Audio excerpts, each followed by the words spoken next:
So the food system's a jumbled knot in my head, but maybe telling you my story will help me figure it out. I was 5 when I first learned that humans were destroying the planet. The news came to me through a simple gift, a stuffed animal sloth. Not knowing anything about sloths, I used the early search engine of Google and asked for sloth books from my local library. Pretty quickly, I had fun facts about sloths and rainforest deforestation. Learning about deforestation led to learning about pollution, overfishing, species extinction, and global warming. So first came climate change. But what is climate change?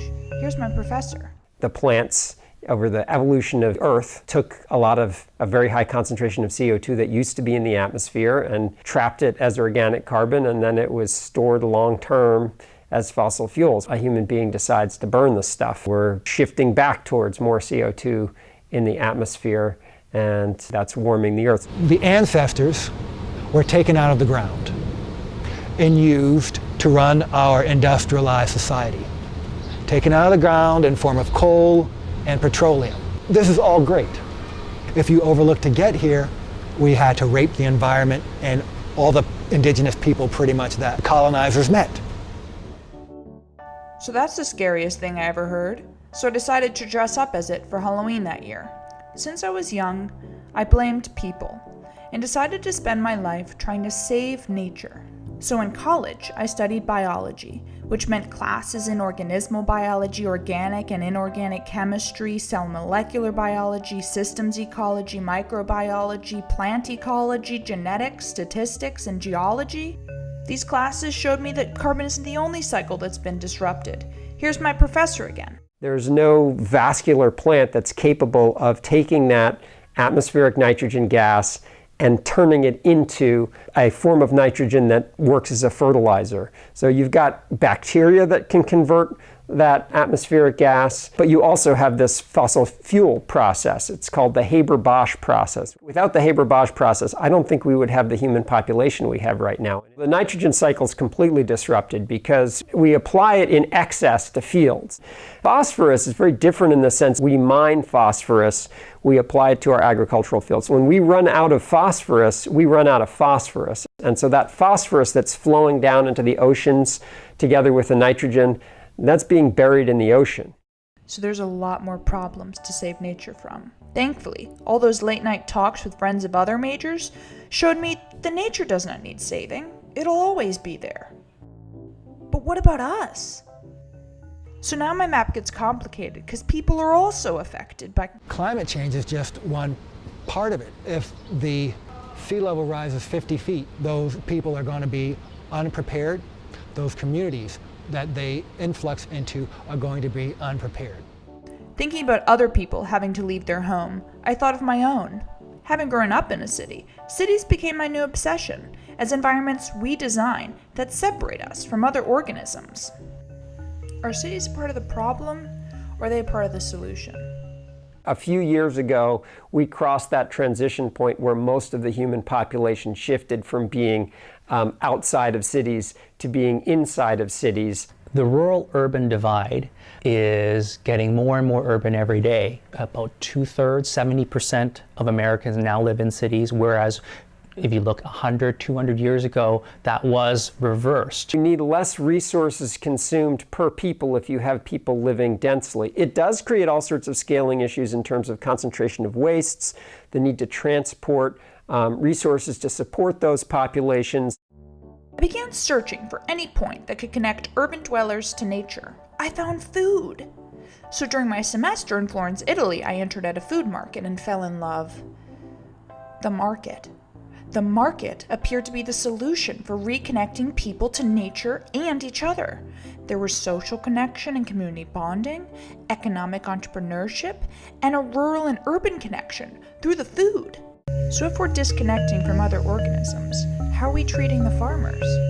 When you shop at a grocery store, that money, the only local money that you're typically spending is to the grocery store and the taxes that they pay in that local community, but you're not helping anybody that wants to be a small-scale farmer. Farming's a really great way to connect people to their food and how it's grown and who is growing it. We live in a society where most people in our food system don't know how to grow their own food. Okay, here's the thing. The average age right now of a farmer is 56. So very shortly here, we're going to have a huge loss of farmers, and it's our duty, it's our job to be able to take up the helm. It's learning between traditional gardening that our mothers did, which is weeding and roundup, and then trying to learn from what new techniques are coming, but also learning from the old techniques, learning from the people that did this for centuries, that lived on this land. And so a lot of that knowledge is lost, but my personal goal in life is to learn more about it. I always talk about, this thing called organic agriculture and how we think it's this new thing that we're discovering when the farmers that are coming from Burma, Bhutan, the Democratic Republic of Congo, South Sudan have always farmed that way. They never stopped farming that way. So I think it's interesting having these farmers come over and remind us, and also have those skills of organic farming where we might be 3 generations away from true organic farming knowledge. So I think it's really great for us. I guess the flip side of that would be it's a detriment to those countries that are losing those lifelong farmers. I saw a sign. It was an advertisement for a supermarket explaining what is valuable to Italians. My market dream was shattered as I became curious about the rise of supermarkets and growing desire for convenience, efficiency, and speed. With this change, what happens to all the consumers like me? My generation down tends to not know how real fresh food is prepared. My generation up, they all know. When people are struggling to make ends meet and are eating convenience foods, then no one really learns how to cook them. And then that persists generation after generation. Cooking is not something that's really well integrated in a lot of families' routines.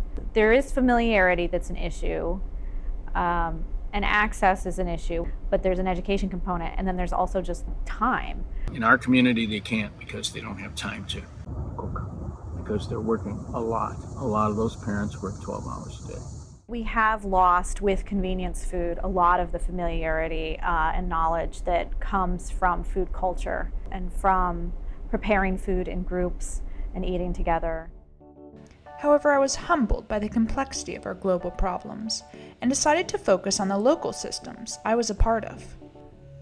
Can local changes help solve this global problem? A lot of the solutions we need are local, but a lot of the solutions we need are national. The concentration of wealth, all of those things that are very negative, people associate that with globalization. But I think at the same time, I'm pleased to live in a global world. And so when you kind of look at the political mess we've been mired in for years, I think a lot of people quite naturally turn towards local because they can engage and make meaningful change at a local level. I would love to solve all the problems of income inequality, global warming, and nutrition, and racism and sexism with food. This is the tangled knot of our food system. And maybe, like me, you ask the question, what do I do now? So one of the ways in which we can address issues like lack of familiarity is through investing in food culture, which is about recipe swapping, talking about how to do things, sharing that. If you ask someone to cook something that their mom used to make for them, they're telling you more about themselves than if you just sat at a table without that. The atmosphere was just excellent, and there was all these really interesting people from all corners of the world talking to each other, sitting at the same table, sharing stories, sharing food, and it felt like a really positive community, you know, like an actual sense of community. That's something that's so hard to come by in a major city like Berlin. So it seems like we all need to come together and figure out what untangling looks like.